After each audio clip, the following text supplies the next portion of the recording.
What we're going to look at today are positive and negative words. Well, and it's pretty much exactly what it sounds like. So, do you ever remember back in English class when maybe a teacher said, "Don't use double negatives"? Or I guess if it was an old woman, "Don't use double negatives." Well, in Spanish, I'm going to tell you that we want you to use double and triple and quadruple negatives. Okay, so here we have a list of positive words and we have a list of negative words. So let's look at one, for example, also.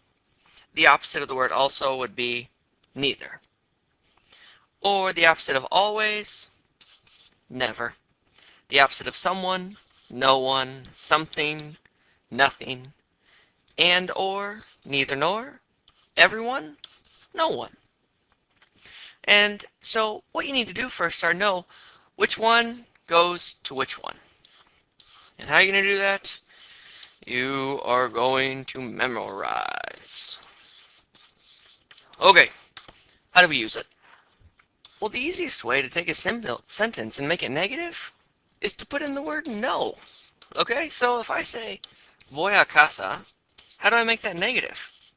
You put a no. And where does the no go? It goes before the verb.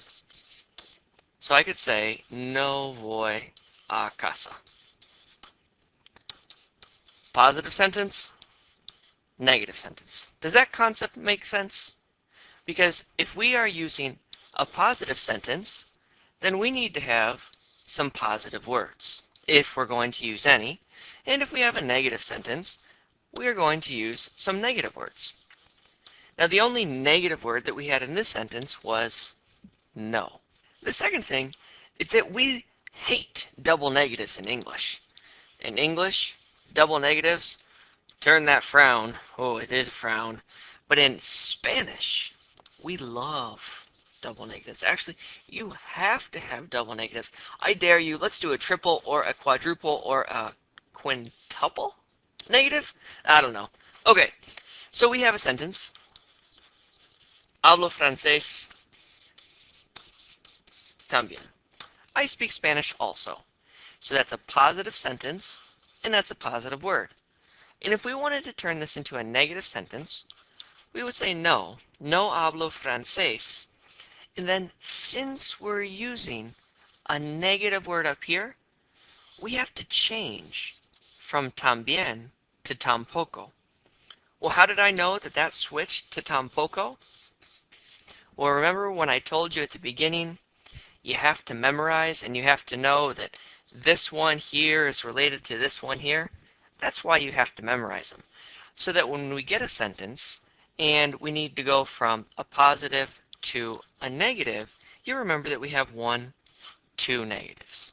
Number 3, if the negative word, all right, so one of these words over here, if one of these words precedes the verb, then we don't need to use the word no. Okay, let's look at an example. No salgo.